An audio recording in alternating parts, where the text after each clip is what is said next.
Orang yang selalu cuci tangan, karya Seno Gumira Ajidarma. Semua orang di kantornya sudah tahu, ia selalu mencuci tangannya. Banyak orang juga selalu mencuci tangan, tetapi tidak sebanyak dirinya. Belum pernah ada yang menghitung berapa kali ia mencuci tangannya dalam sehari. Tetapi dapat dipastikan sering sekali.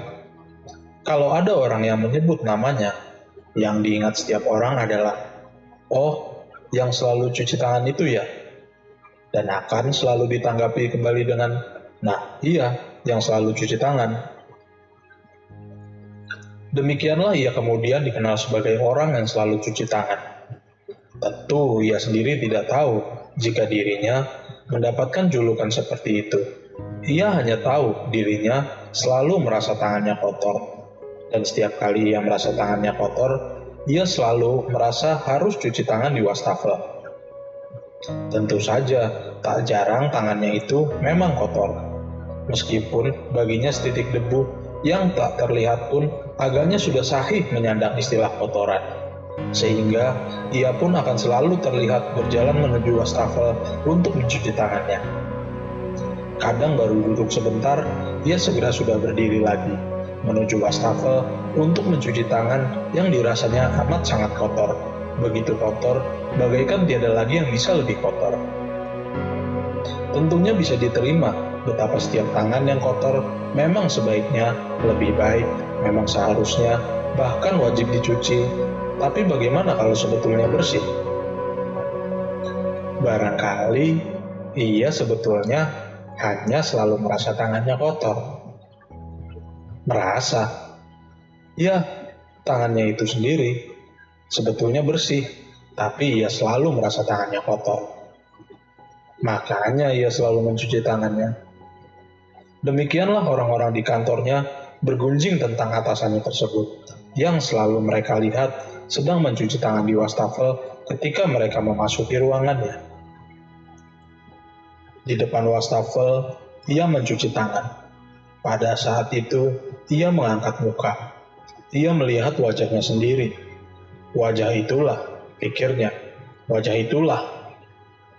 Wajah yang selalu muncul di koran dan televisi. Wajah yang selalu dijaganya agar selalu tampak terhormat, amat sangat terhormat, bagaikan tiada lagi yang bisa lebih terhormat. Demi kehormatan wajah itulah, ia telah selalu mencuci tangannya, karena dalam pikirannya, tangan yang kotor akan mempengaruhi pandangan orang banyak terhadap wajahnya. Mengapa tanganku selalu kotor? Ia sendiri tak tahu sejak kapan mulai mencuci tangannya terus. Banyak orang mengira ia hanya merasa tangannya kotor. Tetapi dalam pandangannya, tangannya memang betul-betul kotor. Mula-mula hanya seperti sedikit berdebu, tetapi lama-lama seperti berlumpur-lumpur. Apakah ini karena aku selalu melakukan pekerjaan kotor? Ia ingin sekali percaya bahwa dirinya sebetulnya hanya merasa tangannya kotor, bukan betul-betul kotor. Ia sendiri meragukan, manakah yang sebetulnya lebih baik antara selalu mencuci tangan karena merasa tangannya selalu kotor dengan selalu mencuci tangan karena tangannya betul-betul kotor. Namun ia sungguh-sungguh ingin percaya, meskipun ia selalu melihat tangannya betul-betul kotor, betapa tangannya itu sendiri sebetulnya bersih. Sementara itu, ia masih terus melakukan pekerjaan kotor, mulai dari yang betul-betul kotor sampai yang seolah-olah tidak kotor. Pada suatu hari, ketika ia mencuci tangan di wastafel, air yang mengucur dari keran dalam pandangan matanya agak kecoklat-coklatan. Kenapa airnya kotor sekali? Untuk seorang manusia yang selalu mencuci tangan, air keran yang kotor adalah masalah besar. Mencuci tangan kok jadi tambah kotor? Pikirnya. Mana boleh jadi.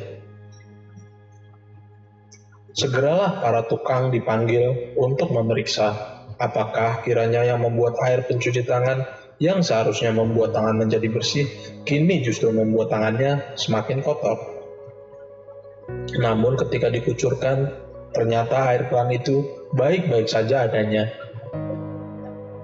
Airnya baik-baik saja, Pak, ujar para tukang. Kini ia khawatir adalah matanya yang justru bermasalah.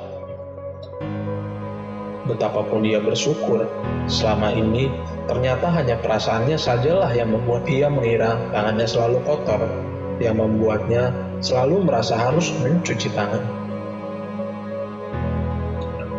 Air keran yang mengucur di wastafel itu semakin lama semakin bertambah kotor.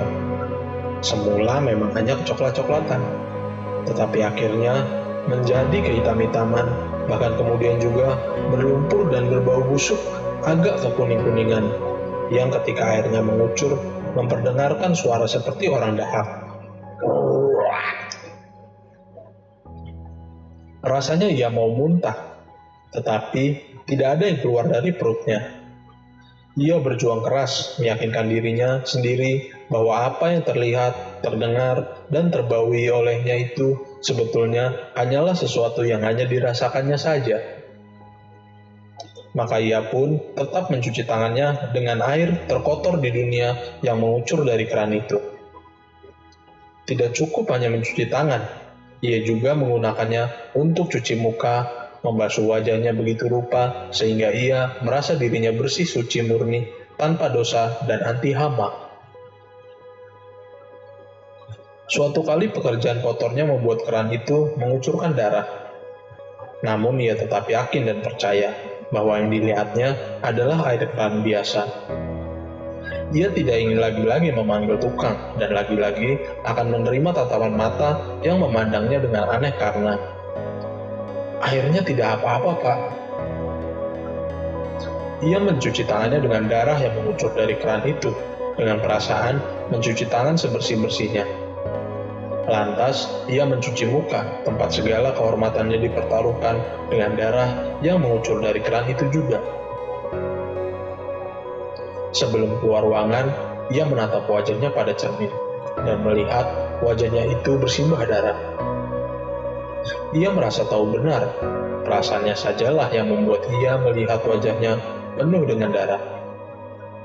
Ia keluar ruangan dengan perasaan betapa tangan, wajah, dan bahkan jiwanya telah menjadi sangat bersih, sangat amat bersih, bagaikan tiada lagi yang bisa lebih bersih. Semua orang terbelalak. Kota Kinabalu, Jumat 5 April 2013 pukul 18:20.